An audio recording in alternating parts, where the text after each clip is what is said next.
Starfleet Underground. Every week, we'll take a look at the latest Star Trek news and then check out a current or classic episode of Star Trek. It's party time. Picard gets hit at the Gala. Rios gets matches. Jurati and BQ hit the stage. Soong drives away, and Corey discovers the joys of Google. Also, our official 2022 convention coverage from Star Trek Mission Chicago.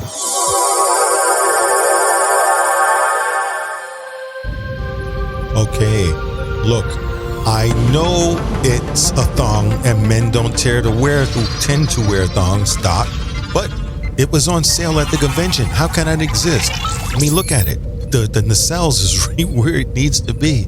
It's pretty freaking cool. Look how well it fits. Wait, don't take pictures. What the fuck you doing? No pictures. No pictures. You're going to share it with nobody. I'll pull your memory card. Come back. Uh-oh. Took it. He's already emailed it in. Oh. They're going to put it up on the big screen at the convention tomorrow. Just when I thought that the 007 was good. The dot is in self-destruct mode now. Oh my God, I can't believe it. Oh, well, okay, first off, if you just joined and you're a kid, you got lucky. You're not supposed to hear any of this shit. I said shit. Lady Boner is the word of the day. Yes, and we have a whole story behind that. But first off, this podcast is not meant for chillins. So if you're a kid under the age of 18 or a young adult under the age of 18, you shouldn't be listening to us. And if you're a person who's very sensitive to profanity and weird images, yeah, this is not for you either. So there's that. I'm here with the full crew. I'm Captain Nathan Adams. I'm here with Chief. And we have here, my number one is here as well. But we're on a away mission. We had left Heather back because she did such a good job maintaining the ship. So it was Sausage Fest out here in Chicago. And it's only right because that's what Chicago is known for, because it's the home of the Sausage King. So that's Abe Froman, right? Abe Froman, yes. Yeah. The Sausage King. So we went to the Star Trek convention and we have news to share about it. So let me introduce everybody before we start getting really into it. We have here our science officer. Hi, I'm Heather. I'm the science officer, and oh my God, these dots are already sending me pics. And gross. How are they temporary? Why is she laughing? I don't know. What the hell did they do? They're supposed to stay cloaked while we're here. They're running in and out of the room, and we haven't even left the area yet. Somebody thought it was a big Roomba for the hotel and called down if they could get one. They're getting Yelp reviews about how good the Roombas are. Seriously. So what are they showing you, Heather?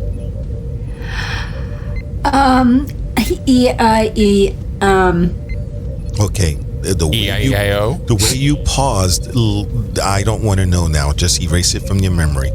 I can't. Once you see it, you can't unsee. I think we can get the EMH to give her a little something. She'll forget the last 24 hours. Yeah, I just realized what the hell she saw now. Okay. How's the ship going, Heather? It's going good, Captain. Everything is on the up and up, you can say. Oh.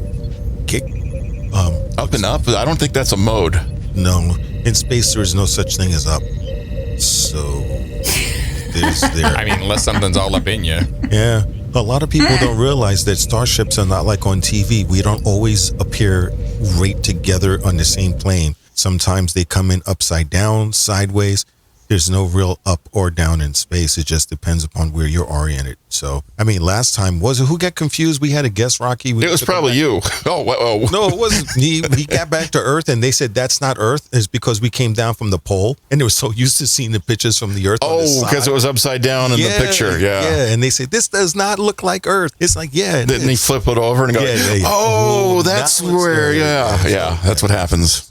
Nobody expects space pictures. No. So then we have our number one, who's been doing a really good job this convention weekend. Hey, this is Patrick. I'm number one. I'm the computer guy and the foreign species liaison. And I'm very tired. It's been a long 2 days. It's been a long 2 days. Getting from there to here. Ooh. Oh, God. And we also have, of course, our wonderful engineer with us. Hi, everybody. I'm the engineer of the show and the ship and the remote podcasting location from an undisclosed hotel room. It's a secret. It's room 602, but we won't be here by the time you hear this. Yeah, we'd be gone already. We'll be back on board. So that's a good thing. However, Rocky, bring it up before we get started. One of the panels we went to, there was a comedian that had everybody upset because she was emceeing. And what was that word she used? She's got a lady boner. That's right. She's very excited about all this Star Trek news happening right in front of her and she's actually hosting these panels, and she's just walking around with a lady boner the whole time. Oh, that's awesome. And she's telling everybody, because there had been about 10 young children on the stage just moments before. The segment before, they had the kids up doing a dance contest. It was really cute. These kids are doing cartwheels and doing the worm and all that kind of cool stuff. And the robot. It was awesome. And then she comes on with the next segment. I've got a lady boner. I had leaned over to Rocky going, oh, that's going to be hard for the parents to explain. Yeah, and they're singing one of your favorite songs. They actually played Baby Shark. Yoda. Oh my gosh. Baby Yoda, yeah. So, yeah. They played Baby Yoda, really? So after that song, they do Lady Shark, Lady Shark. I have a lady boner. Yeah, wait, that's not part of the song. What? So that was funny. News-wise, no, we're not even at the news-wise. First, we need to find out if there's any corrections. What do you got for us there? Let's see here. Subspace is being slow. Nope. Sounds all like we're all good. Okay, so we have no corrections. That's how. Wait, what is this that you gave me? And why is it called liquid? It's a lady boner. No, why is it called liquid death? Because you got a lady boner. When I say bring me water, what is this? That's like the strong caffeine stuff, right? Oh, I don't know what it is. It's got a skull on it. Don't drink. That means it's extra healthy. And I heard him do a little giggle, so I don't know what the hell. I'm going to have to, okay, I'm not going to drink this right now. So it'll give you a lady boner. Yeah. But, are you calling me a lady? No, I would never call you a lady. Maybe a tramp boner. Oh, we're going to get you later on. Should we talk about our impressions of the convention? We should, before we get to the news. Yeah, let's go ahead. I'll let you go first, Rocky. Okay, because you guys have done conventions more than I have, so it's pretty interesting to hear what your perspective is. My perspective is interesting because I've only done the Star Trek convention in Las Vegas, and now they're going. The next one in Vegas is not even going to be in the same building. It's going to be a completely different hotel. So comparing this one to that one doesn't count because we don't know what the next one in Vegas is going to be like. But it was interesting watching this different company do the convention because in Vegas you've got like it's a vibe going in Vegas. The Rio Hotel, everybody's in there, and it's all neon lights and cool shit. And I think their production value in Vegas is actually a tiny bit better, at least from the video screen side of things. I thought the audio production was pretty good, but convention-wise, I thought it was interesting where you put the autographing and the photos in one place and the shows in the other place, the opposite side. And in Vegas, they're doing the autographs like at the same time as the show's going on, right? And I should mention that I'm not an autograph and photo guy, so I'm just from my observations. So when you guys do autographs in Vegas, you have to do it during the panel that's going on, right? Yeah. Well, it depends on if the star isn't in the vendor room. That's right, because they would have stars in the vendor room do it. Yeah. So it's essentially everybody's in the vendor room except when you're in the big show at this convention. So that's interesting in that you don't have to be distracted by a whole panel going on when you're getting your autograph, and you can have a little bit more interaction with the actor that you're trying to talk to. I would think that's kind of a better experience for someone trying to get their autograph. Mm-hmm. It's a better lady boner. It's you get a harder lady boner. It's true. And then harder lady boner. I don't have anything to compare with the photo ops, but I guess the big controversy is there wasn't any plexiglass here, but I think the only person that was wearing a mask was Mr. Wheaton. Yes. But he had a face thing. Oh, he was very cute. I saw some of them. He's got it was a funny mask, so it kind of worked. And so he had a mask, and then he had a lower half of his face printed on a stick. Yeah, he had half a face on a stick, and it was his face.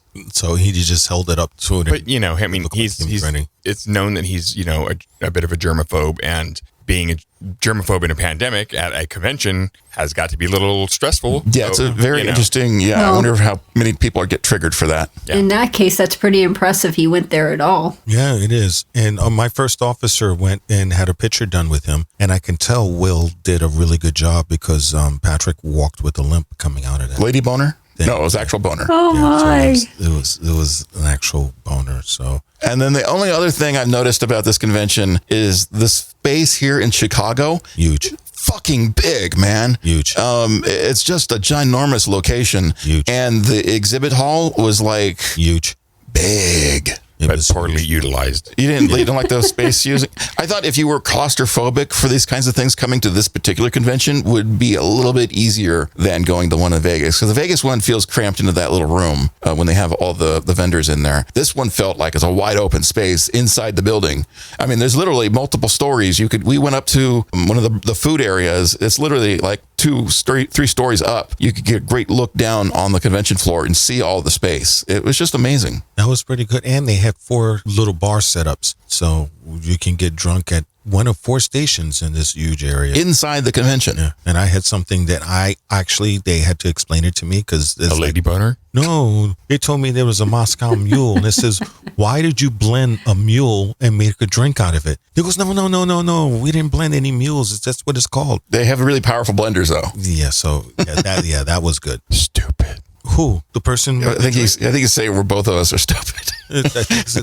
Well, anyway, it was a large, compared to other conventions, it was bigger but yet smaller at the same time. They had, because of so much room, everybody was kind of congregated towards the center part.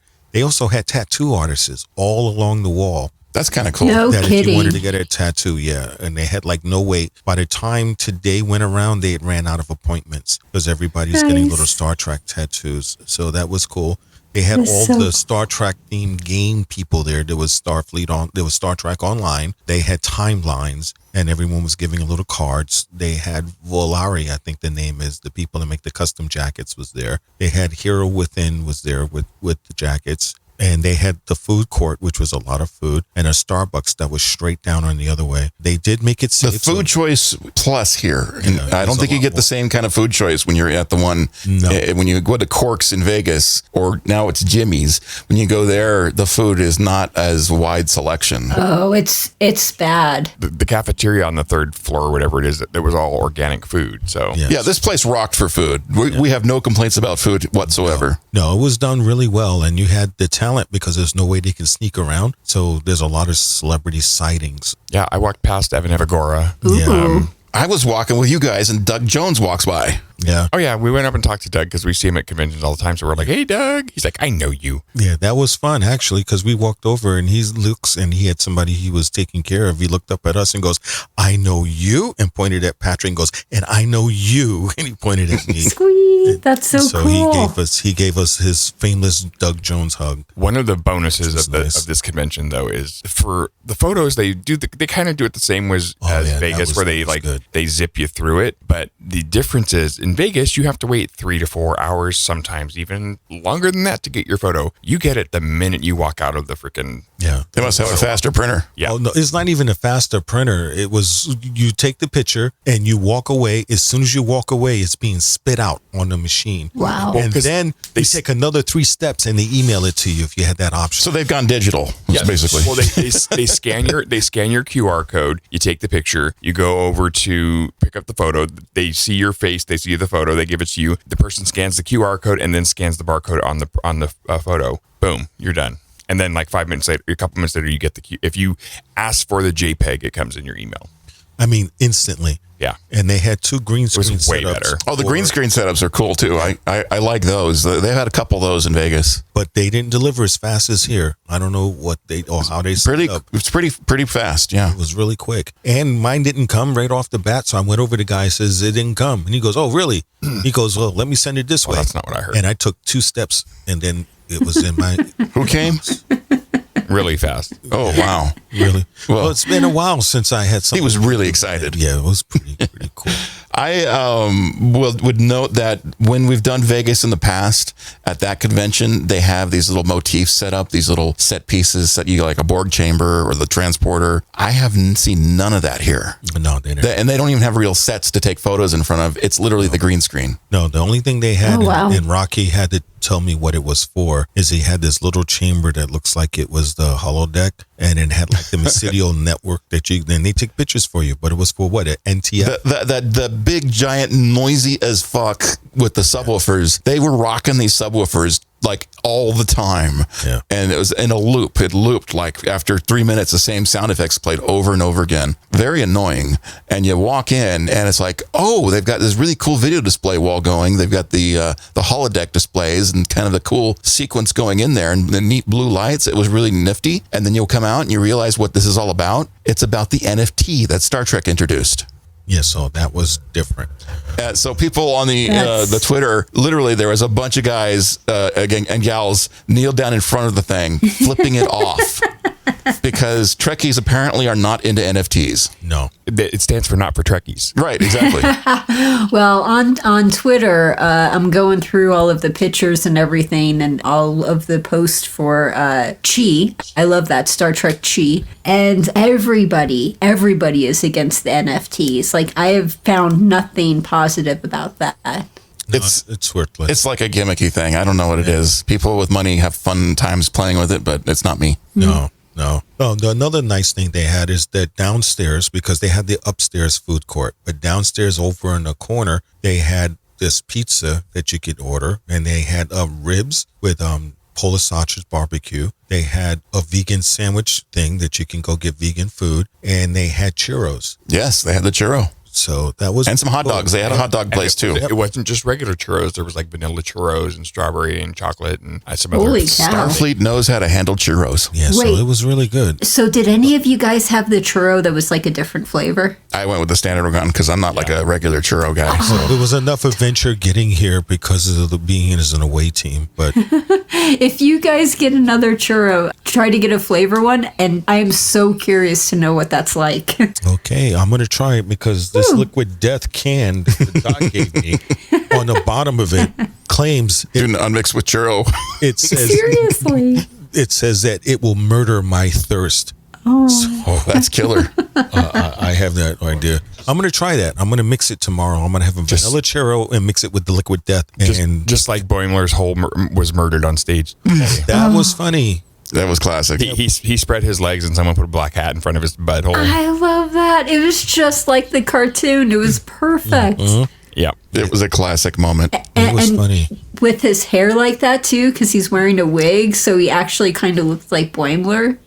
Apparently, this perfect. was the first time an entire crew from Star Trek came out actually in uniform. Oh, that's awesome. And they were all wearing the lower deck uniforms. And there was some VPL, visible penis line. Oh. Yeah. Whoa. I didn't look that closely at the image. Oh my. Apparently, I did. apparently he had a big nacelle, and Patrick couldn't wait to tell everyone. His nacelle was on fire. So I will admit, I was really worried when coming into this convention because they didn't have the assigned seatings, and I'm like a geek for the assigned seatings at the creation show, and I was worried about being able to find places to sit that were nice and cool to sit at. Not one problem. I don't know if it's related to the attendance because of the plague that's going on, or is it just because there's plenty of seating everywhere and it was all good. I have no complaints whatsoever for the seating. no, the rooms were massive. That main room was really massive. I don't think it's as big as the one in Vegas. It's not. I feel like it's about half the size. And maybe that's why it felt massive, because not a people weren't there. Is that half the size like in square footage or half the size in stuff to do and see?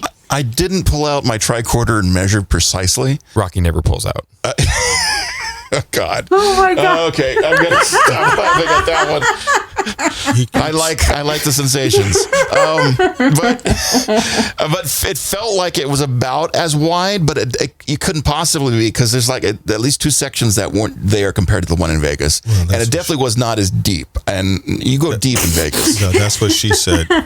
Well, and just a little tidbit of news for the next convention. They have announced that the next Star Trek convention will be Mission Seattle, which will be May 26th through 28th in Seattle. And that's not it's 2023. Yeah. So we may or may not be there yet. Oh, we so go. We're still discussing. I'm going.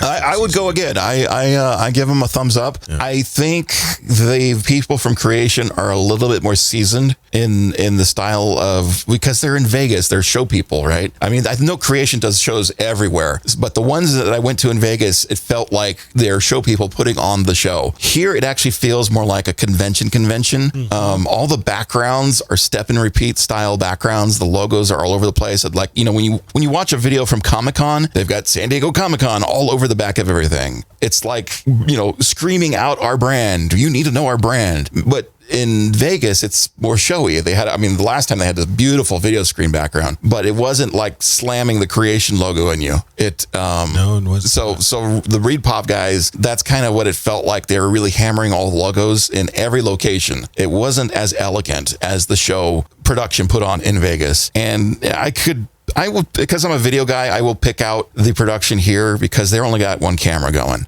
And then they have to pan back and forth the entire panel while the camera's on the screen. Yeah. It's not an elegant way to do video production. No, it was like a ping pong match. Yeah. Even the last time we were in Vegas, I think they had at least 2 cameras just to cut from the wide shot to the close up. And I think they usually would have 3. This one, it's just the one camera. And then, oh my God, the motion picture, they showed the redone version of the motion picture, Star Trek The Motion Picture, the first movie. Chapter 11 sucks. Chapter 11 was, well, it was Chapter 11. It was bankrupt because it fucking skipped on they were playing the DVD or the Blu-ray and it wasn't there and they had to skip the entire chapter to get it to play the rest of the movie. It froze. It was kind of embarrassing. I feel really bad for the guy who's, you know, was just, it's pride and joy to show off this presentation of this film because they really did some amazing shit to this film. Although I'll take issue with that too, because like the previous version, when they redid the film, they redid the soundtrack, and for me, growing up watching the motion picture, the sound effects are ingrained, and when they're not there in this recreation, this improvement, because the dialogue was super fucking clear and the visuals are gorgeous, but the red alert sound effect in the motion picture when they did it in the 70s was not the original Star Trek sound. It was a completely different sound, and then they replaced that sound with a completely different sound too. So when you grew up watching it, you're hearing a bonk, bonk, bonk, bonk, and a voice going red alert.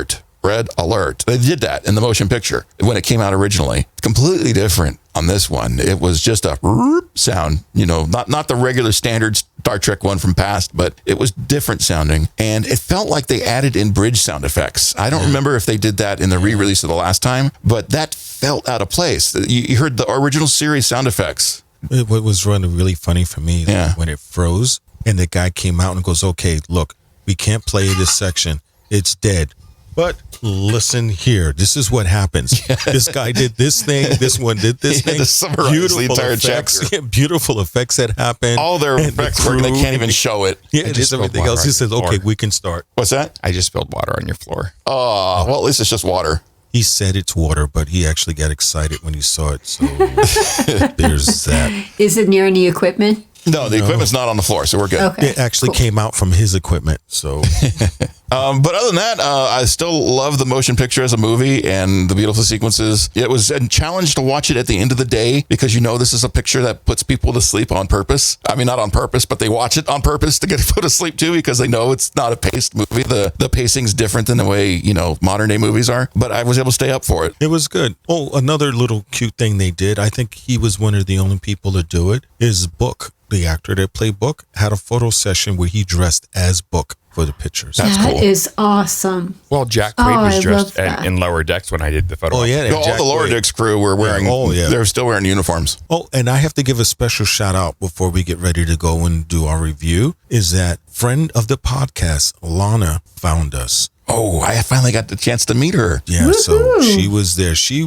had an interesting cosplay. She had a white 70s afro wig with spandex gold pants, platform shoes that glowed, and the disco silver, and the shirt was disco. And today she was, for Lower Decks, she was the doctor. Yes. Tiana. Dr. Tiana. Yeah. And when you talked to her, she was asking, have you seen my sex box? So she was quite funny. And we had also her husband, Andy, was there too. And he was on the show once as well. And he was dressed as the Starfleet official Hawkman, which I had no idea. Hawkman? Yeah, people on Twitter were asking about that. I'm like, what's with the Hawks? And I'm just like, I don't know.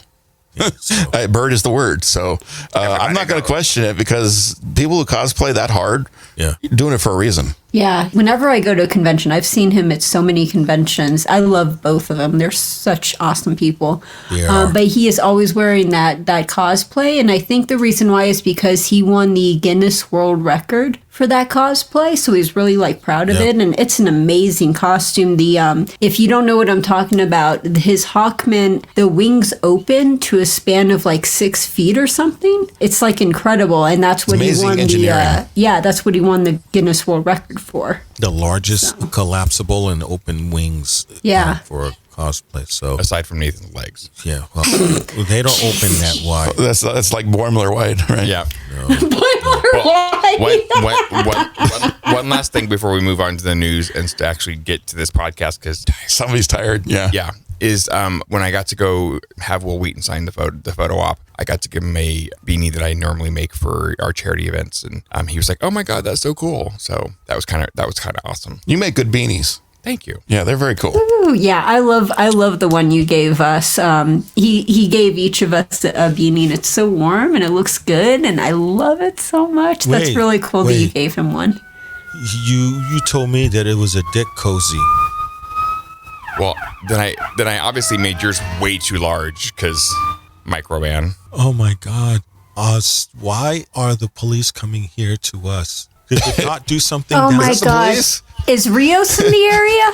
Rios? No, that's a fire engine. We're fine. Oh, okay. I thought maybe I thought they were coming to get Heather off the corner. Fuck. That would be cruel and unusual to put her on the corner out here. It is fucking cold in Chicago. Yeah. We had snow flurries yesterday. Yeah, there's little bits of snow. It was amazing. Wow, that's really loud. I can't point the microphone anywhere. It's like it's all coming through. It's just fun. This is doing production in the field. So, when you bring the podcast to your hotel room, everybody comes to your hotel room, especially the fire engines. Wait, holy fuck. I forgot to put the cloak on. Wait. They're all heading, I just realized they're heading to where the ship is. Holy shit. Hold on. Where the fuck is that remote for the cloaking? God dog it. You should just be able to tell computer engage cloak. Yeah, just voice activate. Hey Siri, turn on the cloak. Yeah. Ain't no fucking remote for it. You'll need to unlock your iPad. Oh shit, I've got to unlock my iPad.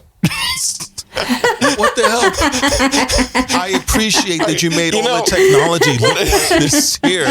Usually I'm fighting with Alexa. Today I've got Siri over here. Wow, how many fire engines are out? That's like 4 fire engines over there. Dude, that was our big... What the fuck is going on out there? That's a fucking shuttle, the Admiral's yacht. That thing is massive. Wow. Oh my god. Okay, hold on. I found the button. Hold on. Okay, there it goes. It should go away, and hopefully they'll stop going that way. Okay, let's get on to the news. Yes. Please stop laughing at me. Shut up. Yeah, we're going to go to the news. All right, today's show was being brought to you by our viewers at Patreon as well as Section 31. So thank you so much for listening. And now we get to the news section. So Heather, what do you got? Hi, Captain. So this week, Star Trek Strange New Worlds has given Spock a full name. This is the very first time Spock has had a full and complete name. And it was revealed that Lieutenant Commander Spock is now Takei Spock. And I hope to God I said that right. I was worried that the person that's going to pronounce this was Heather. Right. So if you guys are interested, the spelling is S''CHN, T''GAI, and then Spock. It's just Spock. It's like name brand. That's Spock. Sachin you got your Takei. Kleenex, you got your Prince, you got your P. Diddy. It's one name, Madonna. It's Spock. I wonder. I mean, it's like Cher. You don't call her Cheryl. Yeah, you don't call Sarkisian. Cher the other. Yeah, Cher's the other one. How could I have forgotten Cher? Yeah. I wonder when Michael and Spock were young, if Michael ever teased him and called him Chinny. Well, a lot of people don't realize that Spock was actually in Rocky Horror Picture Show. They mentioned him. He is the Spock of life. So Cool. Stupid.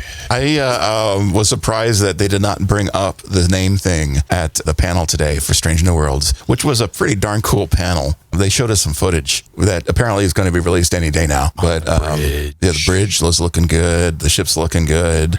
The characters are looking good. Or her is looking good. Bridge. What about the bridge? I just like the bridge. The bridge is good. Yeah. You like the bridge, huh? Yeah. Bridge is good, yeah? And the character Celia, who's playing Uhura, is a non-binary human being. So Oh, cool.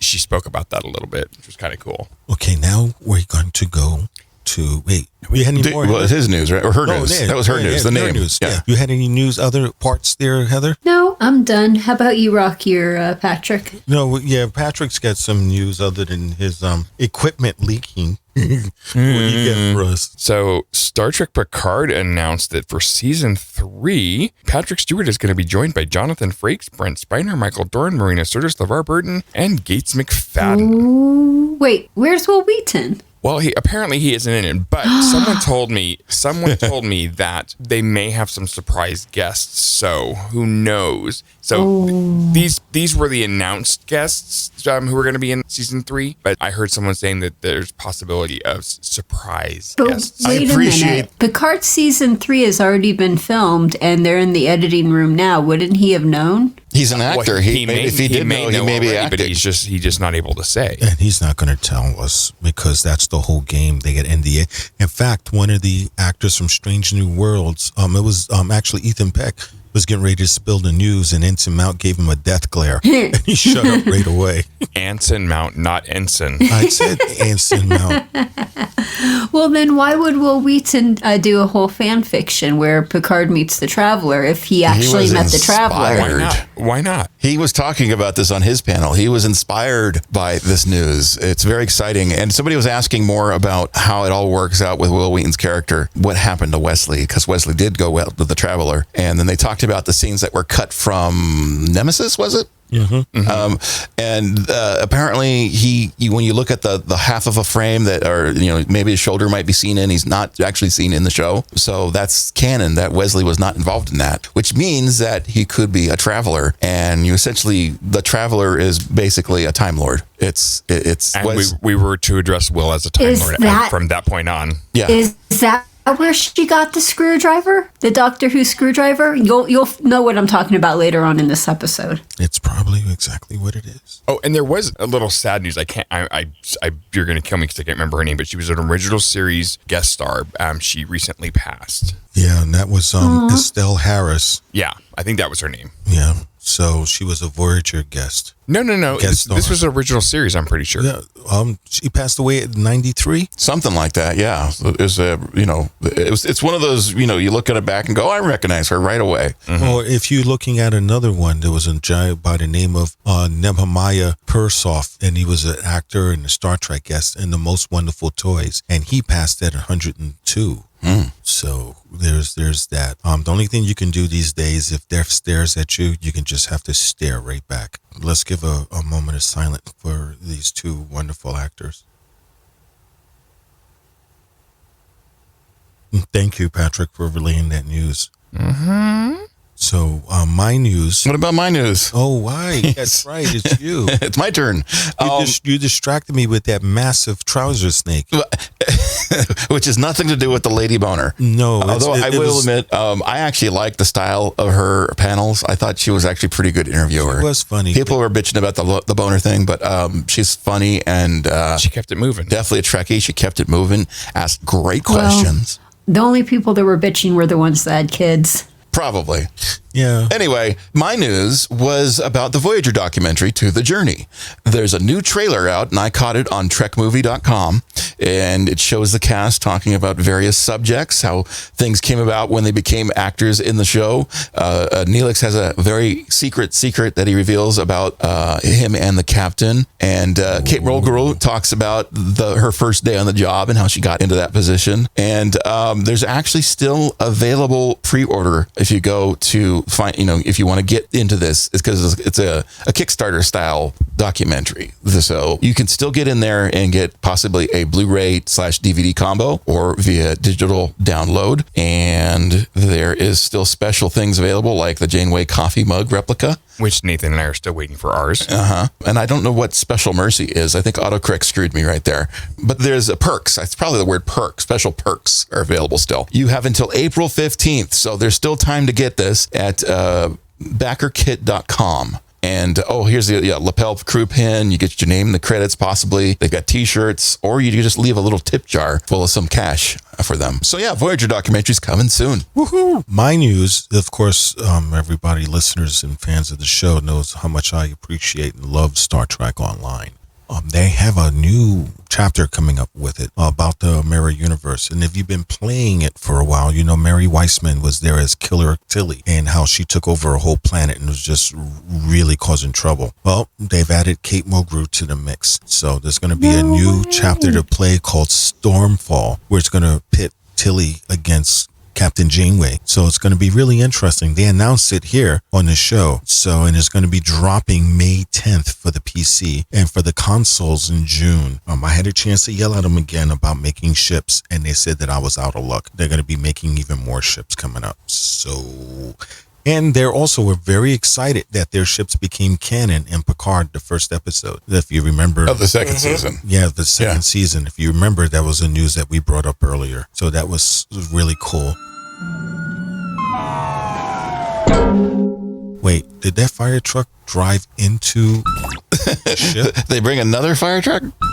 It drove into the ship. Hold on. It's funny doing live things in different places. I know. Wait 1 second. They've all congregated at that intersection over that way. And that's the hell where the... Hold on. Oh, jeez. You put the ship over there? Computer, could you put the ship in geosynchronous orbit, please?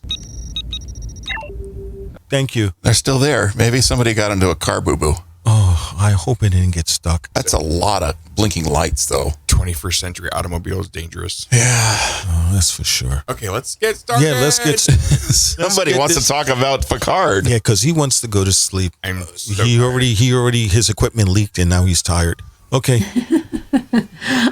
Hi, Captain. So this week's episode is Star Trek Discovery season. Oh, wow.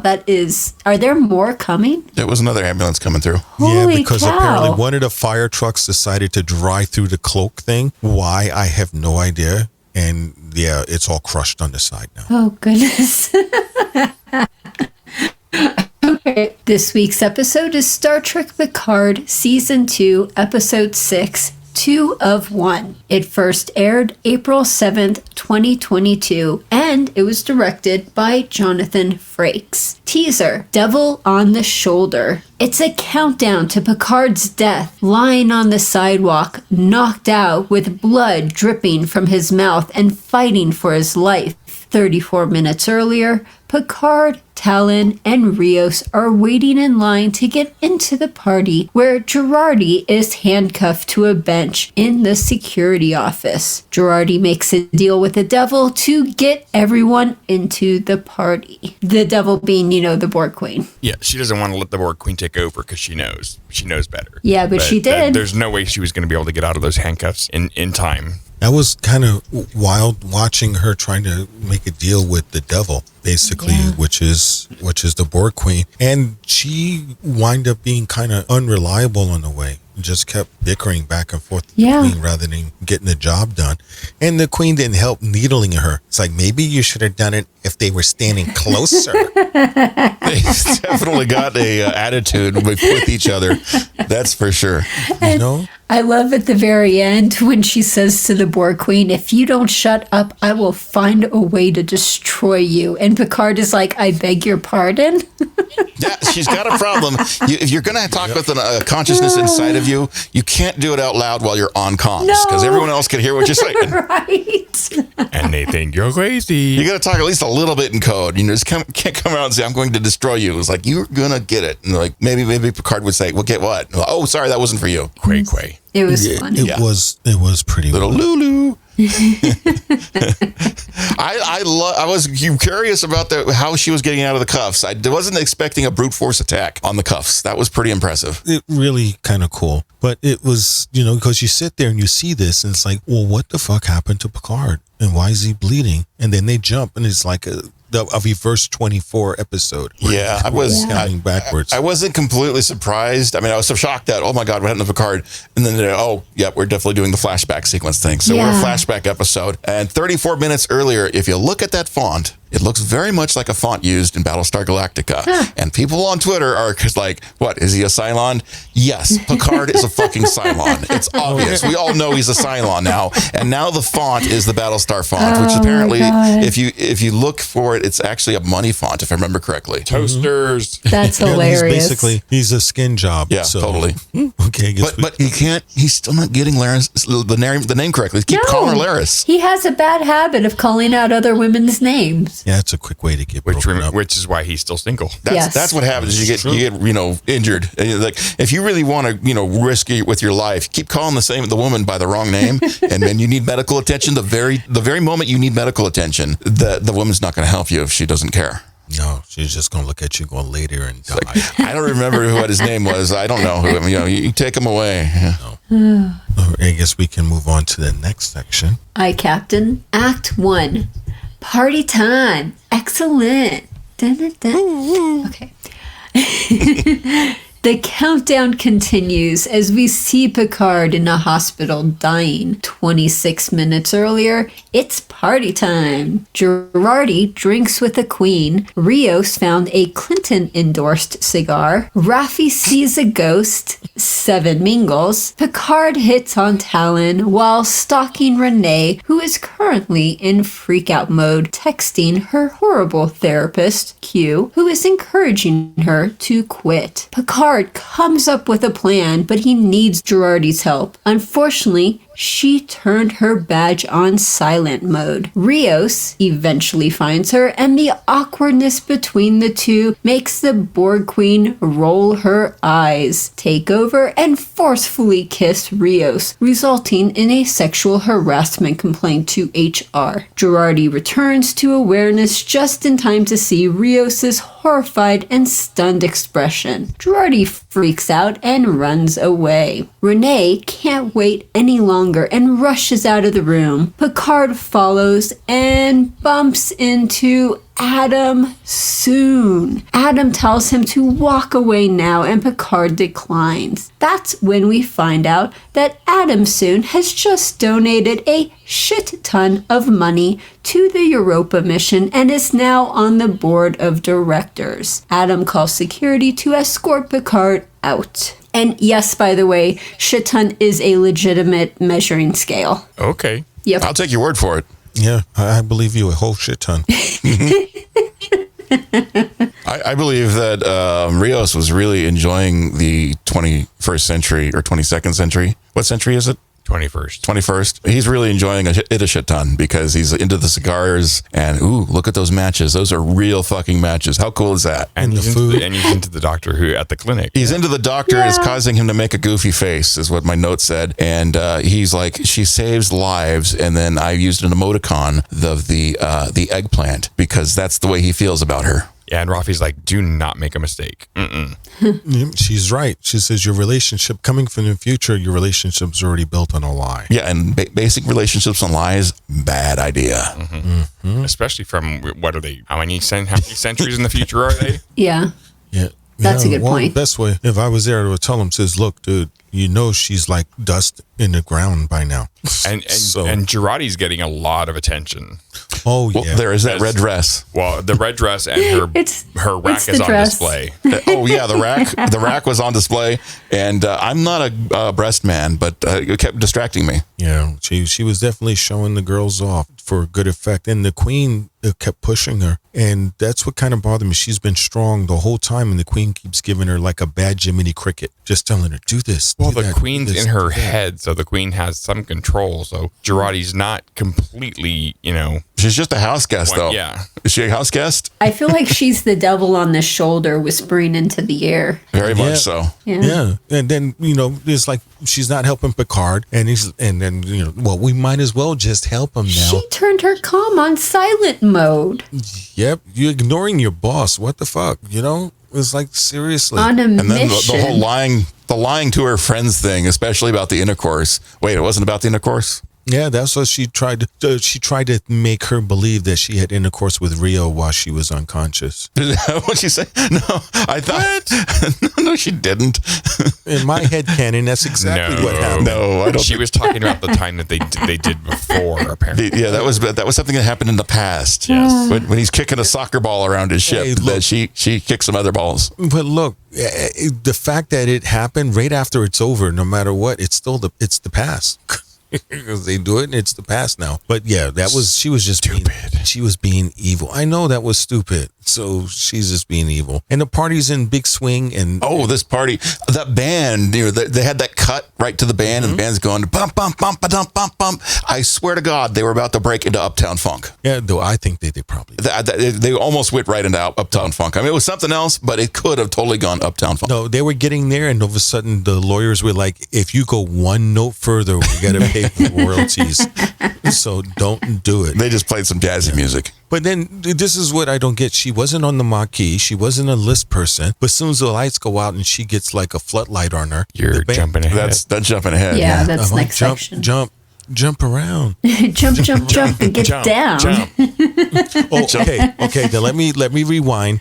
That when is this a part where Soong sees Picard? Yes. Okay. The acting in this just shows for Brent and for Patrick was amazing, because you see him come up and then Brent looks at him, Soong looks at him and goes, "Hi, Picard." And Picard gets a look on his face. It's like, what the fuck? Because he should know him. Yeah. That's like, how do you know my name? How do you know me? That was amazing, because Picard had the look of recognition, whereas Adam Soong had the "I've seen you for the first time" look. And he was wondering, it's like, what is going on here? And then he sit there and he talks to him and says like, "Hey, Q told me to stop you." And this is the 7th iteration of a Soong that Brent Spiner has played. I found it was fascinating, and they were talking a little bit about this in the Ready Room, how these two actors who have been working with each other for how old is 35 years? 35 years. And the level of acting quality from these actors is something else. Yeah. And you hear it from Mr. Frakes of, considering he's the one who should know because he's also been acting with them this long. When they see these levels of acting, it's amazing to me. And we're watching it on an HD feed, and the camera shot is literally super close on their face. It's like chin to eyebrows. Mm-hmm. That's a close up. Mm-hmm. Every detail on their face is right there in front of you. And the acting has to be incredibly impeccable to sell it. And it was, because you saw Picard's face run the gambit. Like, how do you know me? How is this possible? Holy shit. This is because of Q. And he tells him, it's like, yeah, he said you would say that. It's like, you walk away, you don't know who you're dealing with. He's like, he said you would say that. Yeah, and then turns around and they come over to him and says, "Thank you for delivering shit ton of money," because that's a real measurement, as I found out. And then he says, "Is anything we can do for you?" And then he does that evil little kid that squeals on everybody's whisper. And when you pay your way onto the board like that, they will jump. He must have been paying.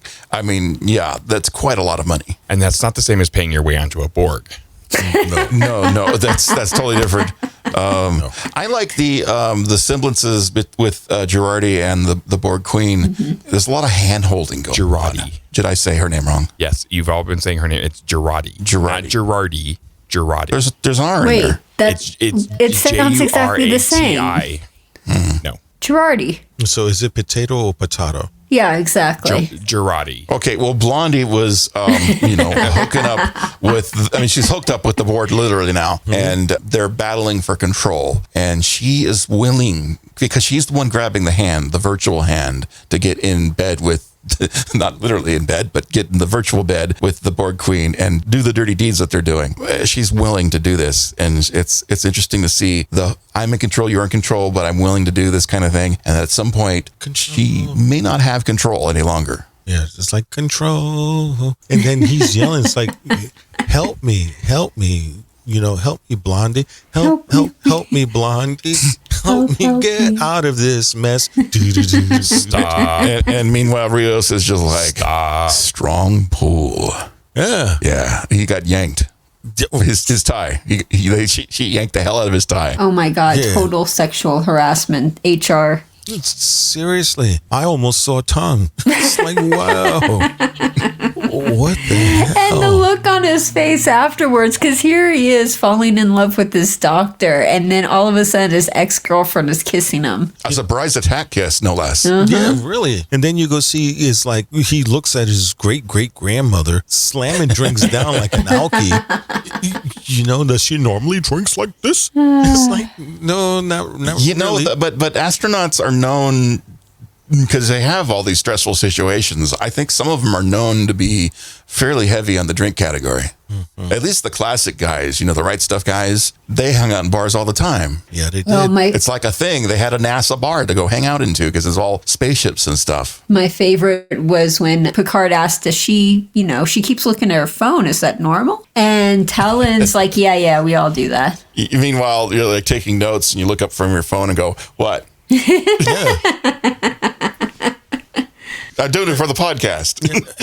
and Talon is just like, you know, we didn't break the code. It's going to be fine. And then Picard is going to do what Picard does. He's admonishing the Watcher. It's like, yeah, but how do you know you're not supposed to be able to do this? How do you know that this isn't right? And I totally expected her to use a line from the first episode in the first season to look at him. The sheer fucking hubris.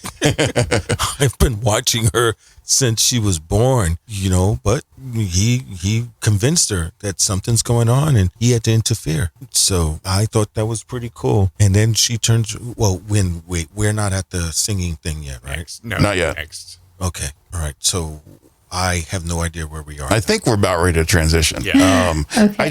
In studying the after shows and the articles online, they kind of mentioned that this season of Picard is all about love stories, and there's different kinds of love involved, and you see different characters have different kinds of love. It's fascinating to watch this, and then you look at Picard and Laris, but she's not Laris. They have a thing going on, and she's the Watcher, and I'm just wondering at some point she needs someone to watch over her, and that's what Picard wants to do, obviously. I'm just waiting for the song reference to come in, because isn't that a song? Yeah, maybe Someone to watch over me. Yeah. I was going to say that. Yeah, well, we'll see. Well, Talon makes the note. She notices too. She tells Picard. She goes, "When you say her name, there's like this change in your voice." Oh, she can tell when he's lying too. It's like, oh God, Picard, you're so mishandling this whole woman situation like so badly. I think even Picard should know when not to lie to a woman. Oh, yeah. Yeah. Of all people, he should know this. But he didn't. I mean, diplomatically, he should know this. I mean, relationship-wise, I'd have no idea. I'm kind of glad they're doing this, though, because there were a few times you saw Picard get in a relationship with the Next Generation, but I'm glad they're sort of making him CYLON human. He's not human, CYLON human, where there's like, he's not perfect, and he does have some awkwardness, and he does make mistakes, and he is kind of a screw-up, and, you know, misogynistic. He's the six of the Star Trek universe. Yeah, it's interesting to see Picard not be perfect Picard that we all grew up with. I like that because it makes him more human. But like what I've been saying since Picard season 1, you know, Picard's a dick. Oh, yeah, he sure can be. Calling a woman by another woman's name and lying. And, like, he's kind of a dick. Yeah. Get this fucking kid off my bridge. But it's my son, Picard. I don't care. Have him stand at the elevator door and just look. So, yeah, there's definitely times that he is like that. But you kind of get it because you saw his brother was an asshole, too. So Yeah, that's true. there was that. Okay, I guess we can move to the next section. Aye, Captain. Act 2. And going, and going, and going. The countdown is still going as we see Picard dying and having flashbacks. 14 minutes earlier, Picard is running away from security. Rios follows Renee, who is having a panic attack, while the doctor wants to help, so the Borg Queen suggests a distraction. She turns off the lights. I'm going to screw up the name, so you're just going to have to deal with it. She turns off the lights, and Jurati appears at the top of the staircase and starts to sing, with the band playing in the background. During this distraction, Picard evades security, dresses up as one of them, and catches up to Renee. After some words of wisdom, Picard talks Renee into going on the mission and walks her back to the party. They take the long way, walking outside, and Adam soon sees them and tries to run them over with his car. He hits Picard but misses Renee. Picard is on the ground, dying, and Rios suggests taking him to his new girlfriend, Doctor. So the singing portion where Jurati is singing there, she's singing Shadows of the Night by Pat Benatar. Originally that was supposed to be a Nina Simone song, but if you watch the Ready Room, you'll know this. The Jurati was like, I'm a pretty pasty white girl. I don't think I should be singing a black anthem. That was actually a really good choice for them not to go down that road. Yeah. It would have been kind of awkward. I think the word they used on Ready Room was tone deaf. Yeah. Yeah. But she went up there with her twins and mesmerized the entire room. Oh my God. I was impressed by the singing. I was like, oh my God. She was really good. If all the people, we've been like, there's been like a thing, like where is, because we know Discovery has a lot of singers on their cast. Where is the musical Star Trek coming? When is it coming? Where is the musical Star Trek coming? Well, it just came right there, Picard with Agnes Jurati. It's like that musical Buffy episode. Now, I'm waiting for that. That'll be interesting. There's a beautiful Q in that viewing screen. What Q there? Where can that Q be? Which one? Where? Who's such a pretty Q?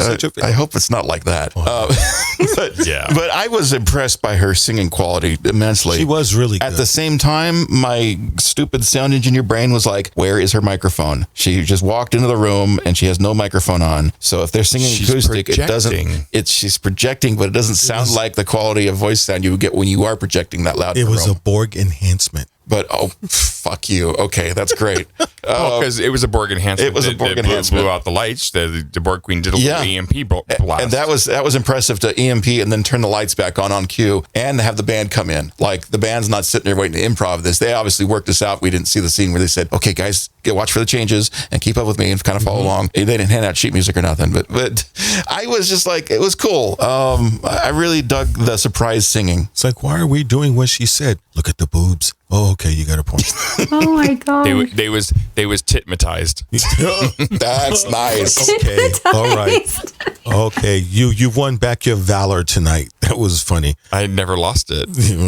But that was actually kind of fun to see that. And the bow at the end with the Borg Queen popping up in the shot. Yeah, that was cool. They talked about that too, how they sneak the camera shots in, do it practically versus special effects. So they actually had the Borg Queen with legs on set doing things on camera. So when they cut it together, it looks like she's virtually there. Well, she really was there, but she was squatting down. But it was just kind of cool. I love the stupid little camera tricks they do. It's fun. It was done. It was inventive. They did a really good job with it. And I have to also give Patrick Stewart credit because I kept thinking with the writing, what the hell is she going to tell this woman in order to get her to want to go? And he basically hit all the right notes on telling her about fear. And she's like, do you ever get scared? And he's like, oh, too many times to even mention. And that makes her feel that she's not abnormal. Yeah. Everyone has fear. So that was really good. That was a beautiful scene. Perfect. Yeah, it really was. I mean, you even got the nerdy part of it. You know, she's talking about the 165 shuttle with the aerospike engines. That's an actual thing. I remember that because they were trying to do a newer military version of the shuttle, and they had the aerospike engines where it would just like do like a ramjet thing to get the air dynamically into the engine at certain altitudes to get so much power and speed out of it. So that was kind of cool. I related to that because I was looking at that back in the day. Well, Star Trek doesn't skimp on the actual science. No, and then not. If you looked at Enterprise, before we move on to what you were talking about, the OV-165 shuttle, did you know that appeared in every? Oh, were you about to say that? I was about to say Go it was ahead, in the say opening it, say credits it, of Enterprise. When you see Linda Park's name up, the picture of that shuttle is flying through the imagery of the montage of Enterprise. Same exact So if you're busy ship. skipping, so if you haven't seen it in a while because you keep skipping the intro, well, you're skipping this part where the shuttle's on there. And what's going on? What world are we in where Heather is touting Enterprise? I think she's going off of notes based off of something else. As long as I don't have to listen to the intro, because I heard that at Chicago, if you record, they force you to listen to the Enterprise intro over on a loop. No, they should have threatened that, because that worked just as good as the threat they were trying to. They were saying they'd make you go out and watch the 10 minutes of Star Trek: The Motion Picture and over again on a loop and bore you to death with it. But I thought that using the theme for the Enterprise would be a totally better way to do it. Oh my God. If they did that, I would never record another video again like they had me there. Oh, now we know our secret weapon. Yeah, we need to get Heather to do something. It's been a long road. Oh, no. If you there to here. Jesus. If you burn anything in the kitchen, we're going to pipe that into your room. Or use it as it'll be piped into her room all the time then. Use it as a new fire alarm in the kitchen. Oh, yeah. Disney took it back. Yeah. Back to the show. Picard is undoing Q's therapy. Yeah. That was just amazing. The only thing that threw me off about this scene, because this is a beautifully acted scene between these two people, isn't she supposed to be getting fucking hammered?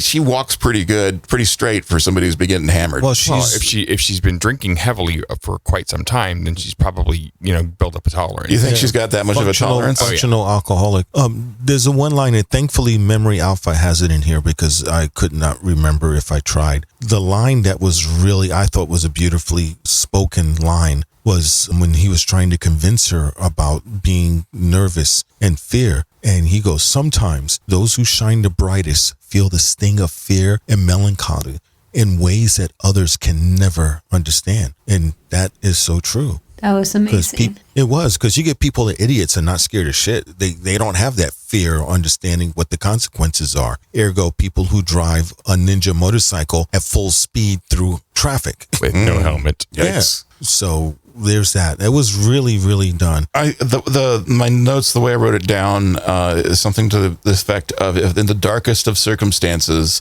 sometimes there's a glimmer. Mm-hmm. You have to trust that light. Mm-hmm. And I thought that was interesting coming from Picard, who had an issue with 4 lights.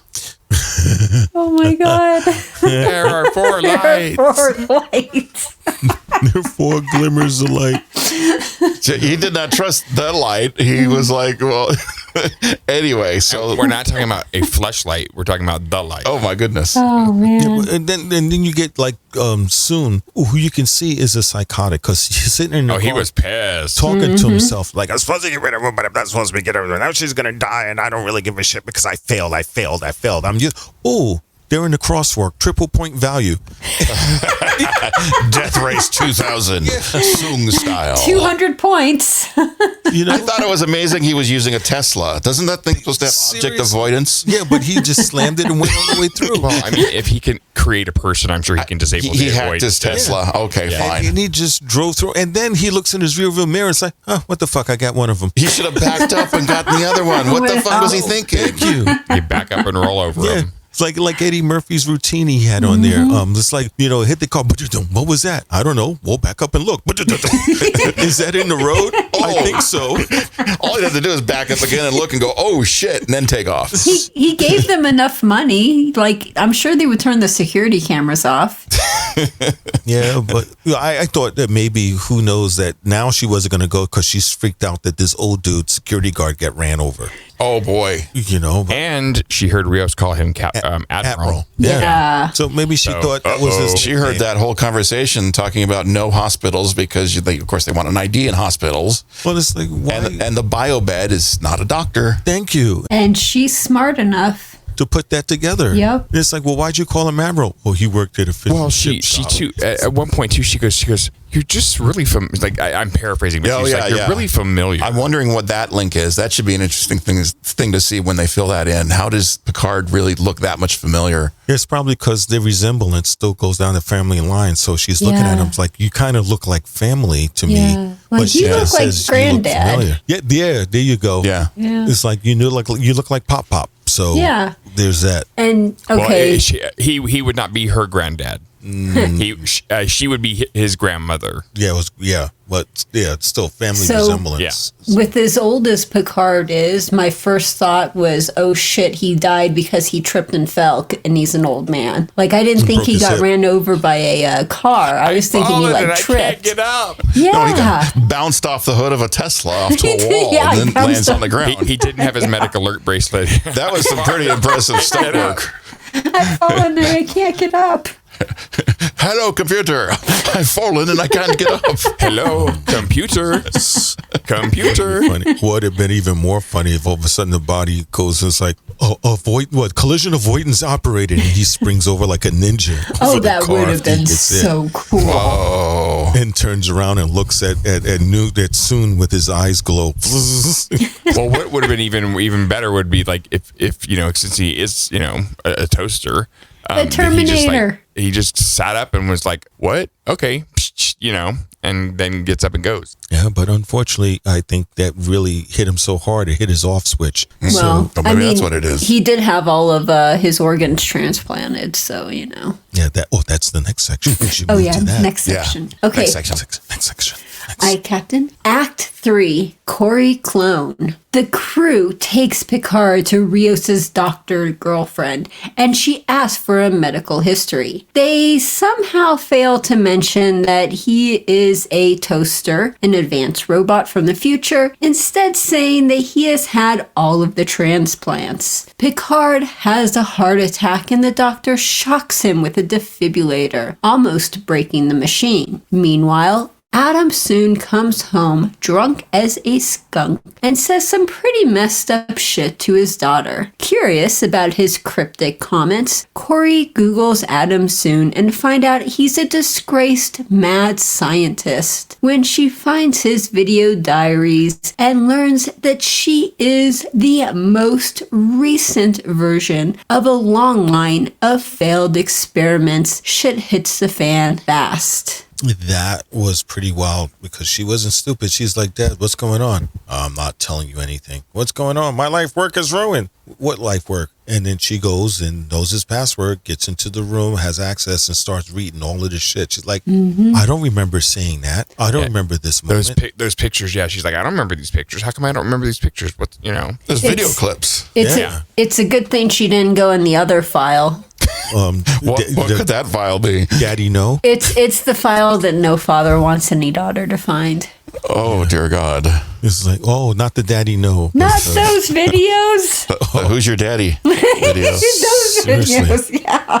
His own private collection of Pornhub. Seriously. That would have been pretty wild. Your browser history, man. Gotta delete the browser history. So, but where's the rest of it? Why only that part? Oh, I didn't know I was watching this. Oh, But yeah, and he runs off and he gets drunk, and that's what happens when you're upset and you don't think clearly. He just left the door open thinking she would never go in. And she saw it. And we don't know the impact of that until the next episode because there's going to be repercussions on that.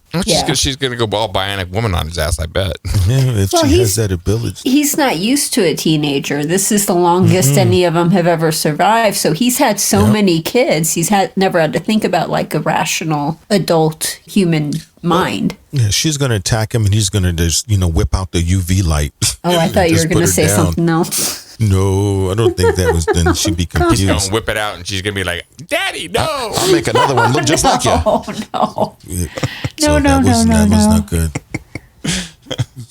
So it was definitely kind of interesting. But then we get back to the hospital, and she kind of feels something for Rio because she's left her kid by himself. In the apartment to go work on as she put her hands in your boss's chest. What's going on? And then Rios blames the kid for the, defibrillator. Yeah. That was fucked up. And then that was funny. The doctor's like, no respect for a grown man who will scapegoat an innocent child. Yeah, he's talking about Picard's being off on this deals with women. Rios really fucked that up. Yeah. It was really bad. I took it as he was being funny. No, he was like, that was so fucked up. Bad time for comedy. Yeah, and then he's turning around and goes, we're the good guys. Yeah. And what did she say? Yeah, she said good guys never say that. Good guys never say that. Never say we're the good guys. That's a new t-shirt. Oh, damn, we should get one. We should get one. So I thought that was pretty wild. But yeah, she found out her dad's browser history, and Picard is basically in a coma. It's like everything looks like it should be good, but and Talon decides she wants to go in and try to save him, and Raffi's like, "The fuck you are."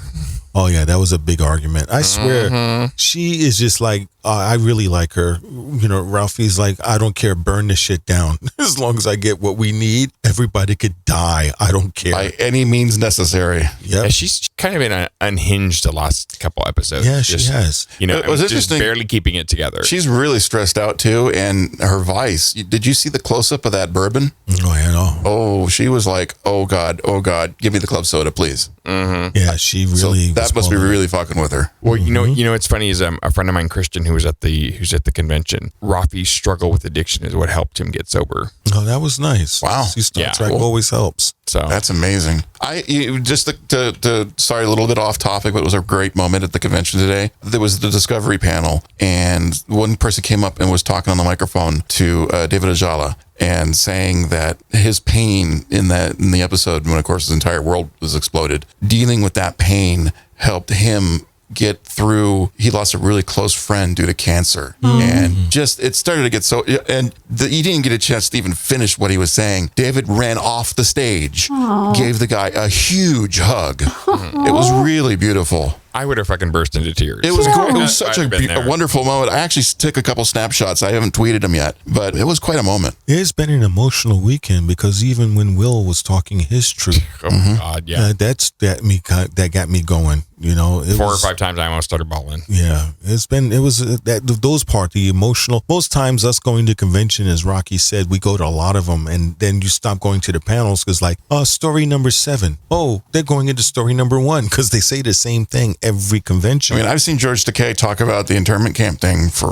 ever. ever. I mean, he's very good at it. Yeah, Don't he is. get me wrong. If you haven't seen that yet, you should see that. Thank That you. is an amazing speech to see, and he's an amazing speaker to speak it. And people need to know about that because, you know, that is not something that's taught They do, but in school. The Japanese in this country were put in internment camps. I agree. And it completely relates it to Trek and with the IDIC. Right. But with the new episodes and the new shows, don't they have new stuff to talk about? Even the older Oh yeah, that's what actors? made it good. Well, not the new actors. The new actors. Well, the is older new stories. actors. The older actors. There's not many of them have anything unless they're in there. Like this one, since Picard is doing, so there's going to be new stories about the show, which makes it interesting. But you get somebody out there who really isn't doing anything. You get like William Shatner up there, unless he's talking about. Well, he's going to have something to talk about because somebody went to space. Oh yeah, well Yeah, he would that's talk true. about that. So that's the thing. So people will ask him, "Did you wear a diaper?" I guess the next generation can't really talk about Picard season 3 yet because all of them have to remain silent about that. So I guess that makes sense. Yep. All the Still NDAs. editing it. It was pretty good, at least in that respect. Oh, and FYI, Strange New World said that they had filmed 15 episodes and they were going to start 16 on Monday. On Monday, yeah. And then they were showing these clips, and the actors had not seen these clips. It was the first time we were seeing it. Yeah. First time they were seeing it. Yeah, they were excited about it as well, seeing the clips. So, Okay, last section. yeah, let's go move on to the next section. Hi, Captain. Act 4, The Queen's Prerogative. Picard is stuck in a coma and Helen wants to jerry-rig a mind meld to hack into Picard's mind and bring him back. After some debate, the gang fully agrees. Meanwhile, the Borg Queen is painting the town red in her new Jurati skin. That reminded me a little bit of The Matrix when I saw Yeah. The girl looked in the good. red Red dress. dress. Yeah, Oh, we it were did talking really about that. nice. The girl in the red Red dress. You dress. notice the one with the red dress? Yeah, that was me. it. Yeah, I it did was that. like it's like, would you like? I can arrange a date for you. Yeah, her walking out into the night, into the LA streets was just, there was so much ominous. Was it the shadows of the night? It was gorgeous. Yeah, well, it wasn't she wasn't was. singing at that point, but it was just, with the way the dress was flowing and the way she Yeah. held her shoes and walked down down the street with such confidence. Incredibly cinematic. And it just looked makes me so realize good. even more how wrong I was about who came to the future. I really think it's going to be her and the Borg Queen is going to be the ones that wind up bootstrapping the whole thing together. Which is why she's in like a S&M outfit. not I showing her wonder face. if she has to take the long way back through time, or does she get a shortcut? Because they did say they passed it. They were seeing time anomalies when they appeared, but I'm wondering if Jurati takes the long way around and definitely becomes a Borg Queen. Well, where did she Going get straight that through time? Where did she get the vagina ship then? That was they get those at the stores. They get Oh. stores for that. Yeah, you get that at Vagina RS. It's just a really giant flashlight. Is that the love store? Okay. yeah, Gotcha. Vagina's RS. Yeah, it's down where FEO Schwartz used to be in New York. Yeah. So, but it's going Right to in be Times Square. It's going to be Gotcha. interesting to see that. And then they finally decide Jurati. Agnes. Oh, Raffi. Raffi finally decides, okay, you're right. Shit's going sideways. This is the only guy that knows how to deal with a god. So I agree. We got to do something. Now, are they all going to pop into? Oh, I just realized something. What? If they're popping into his head, maybe that's why the third season has all the crew of TNG.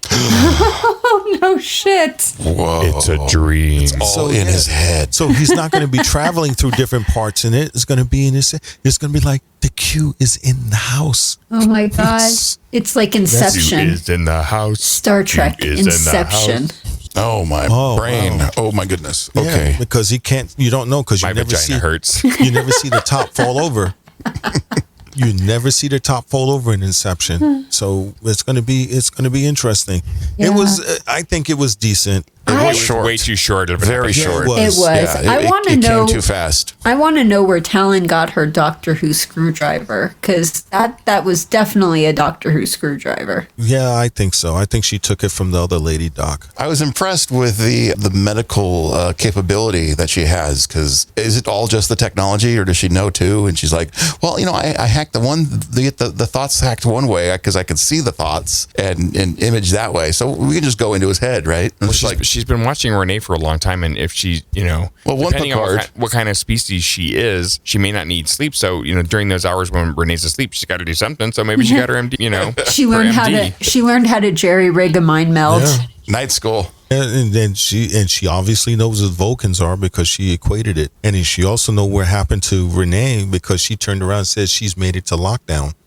So it's interesting. So Q, wherever the Q is, and whatever gift he wanted to be with Picard, I still don't know what the hell is wrong with him. Yeah. But I guess we'll find out. Well, and all these little parts are still in play, and it's very interesting. I mean, even just Corey, what is going to happen with her now that she knows the truth about her upbringing? That's going to be an interesting. How does this play into the giant Picard situation? And we can see again that this was directed by her and Jonathan Picard are more Frakes. closely related now. Yeah, and with this episode was done by Jonathan Frakes, which shows reason why it was so good. The cinematography on it was beautiful. Well, both Picard and Corey were created by Soong. Oh, that's what you're getting at. Okay. I would have Hello. caught that eventually. I'm like, what is he talking about? It's not quite Hello. connecting. You're right, because he's an android and she's not, but created by a Soong. So they got that in common. They're like sisters or brothers or cousins. Wait, where the hell Kissing is cousin. the thing on? No, that's not what I wanted. That's. Hold on, I'm trying to find time to go. something. I know it's time to go, but I'm looking. All right, there, Bright Eyes. What's the name of the next episode? Who fucking knows? Well, I don't think that was the name. I was It's trying not listed. They don't list them. Yeah, well, they might have this time. I'm trying to look for it, but you were mocking me. Which is my job. Well, yeah, that's partly true. Well, I'm looking for it here. There we go. I think I found it. Man, this Earth technology is so much slower than ours. Yeah, it's not listed. It's not. It just says episode 2.7. All right, how many we have left? I don't know, but May There's 10. 5th. There's 10. May 5th will be the last one, and it coincides with Strange New Worlds debuting. Oh, we A gotta double have fun. episode. Yeah. Okay, We got a 2 for 1. Heather, Yes. what would you give this? Oh, I would give this one probably a 6.5. The highlight of the episode was Jurati singing, but one thing that I love Jonathan Frakes, don't get me wrong, but something that really pissed me off was he didn't need to do the whole flash forward, flash back every single act. I felt that was too many times. I think one time It would is have a been gimmick enough. that's overused, isn't it? Yeah, and you Didn't know, they do that a lot in Leverage? it just kind of annoyed me. It really just annoyed me. So that brought it down to a 6.5. How about you there, number one? And 7-ish. Yeah, I mean, it was more like a filler episode. I mean, just trying to get from there to here. It wasn't even a big filler. No, it was not. What'd you say, Rocky? Yeah, I'm down in the 7s. I was shorted on this episode. There were things I loved about it, but I definitely left wanting more. And it was not I don't think it's a full length episode. So they came up a little short on this one. I have to agree. They're working the whole story. So we're just seeing part of the full story. And it's really hard to grade on just seeing part of the full story. That's a good point. I have to agree with all my crew members here. This gave me a blue veiner, so I was barely lady boner. I was barely hard enough to give it a 7. So it was a okay episode. Now, mind you, they can't all be winners. So there's that. And as much as I love Jonathan Frakes, they had some good moments, but are not enough to get me raging hard. So I mean, yeah, it was well done. It was. I can't say it was badly done. It was well done. Yeah. And it had lots of cool moments in it. Yeah. But We love you, Jonathan Frakes. Oh yeah, no, so much love. But we're just you only give us this small part of the story. We can't grade fairly on the whole thing. No. But it was at least it was a decent episode. And so wait, the fire truck is gone. Looks like they even moved the crash site. Yeah, should I bring the ship back down and park it there again, or put it someplace I else? would park it on another building, sir. I don't think using the same one over again is a good idea. Well, that No. last building you told me to park on, I didn't know the building didn't have enough structural integrity. I heard crunches. That's why I parked it down there. That was me doing sit-ups with my abs steel. Dude, you do not crunch when you crunch. Oh my god. But anyway, I do when I have cornflakes in my belly. Oh God. Oh, my okay. God. Now, if you're part of the temporal police, please come and see us tomorrow at the convention center here in Chicago so we can see you. But chances are, if you're not part of the temporal police, yeah, you're going to hear this after we're already back into the Delta Quadrant. So there's that. So thank you for joining us on this special away team mission. Heather, are you sure the ship is okay? Yeah, it's great. That's not giving me a lot That of inspires confidence. I know. No, there's nothing wrong at all. I'm going to have to fix at least a couple systems when I get back home. I'm serious. The kitchen's going to be, the galley's going to be redone all in scorched smoke black. No, not at all. No, it's good. When are you guys coming back? How much time do I have? Yeah, you're going to have to clean those biofilters in there. No, we are going to be back on board by Wednesday. Oh, thank goodness I got time. Wink, wink. Yeah, we're gonna get out of here by Sunday night. Okay. All right. Sunday night we're gonna be back at the ship. All right. So wink. yeah. All right. So thanks everyone for joining us, and thank you also for running into us there, Lana and her husband. So it was nice. And also we've had some really interesting vendors that want to hook up with us. Patrick's going to take care of. Were they any of them Borg related? Because that's a Jurati style hookup. Yeah, I don't think I want that. Well, we ran into Trek Geek guys too, and we're gonna. Oh yeah, so thank you. Thank you also for Trek Geek. So we'll stay tuned for another after action report next week, where we'll tell you about Sunday and how that went. So thanks for listening to us, and hope that we didn't run you too crazy. But please, just don't have a great week, but make it so. All right, where the hell did I'm going to put that ship? How about on that bean thing over there? Oh yeah, It's so shiny, no one's going to even suspect that. No, they're not. I'll send it over there. Wait, we get a You're ship going to right be. now. It's going to see if it crushes. Why did they call it a bean? You're supposed to flick it, right? I think so. Is that a lady boner thing? I don't know. I don't have a light here, so I don't know if we're still broadcasting. Oh, So does that mean that we're not broadcasting, are we? I guess we're done. I don't hear Heather. Heather should still be there. Yeah, I'm here. Oh, damn, the light was still on. Okay, bye. And if you can, support the show by going to patreon.com/Starfleet Underground. Lots of perks to choose from, and you might even like some of them. Starfleet Underground, beaming into a podcast feed near you. Log on to our website at starfleetunderground.com and send your comments and questions to thecollective@starfleetunderground.com. Follow us on Twitter at StarfleetUnderG and on Facebook and Instagram, we're Starfleet Underground.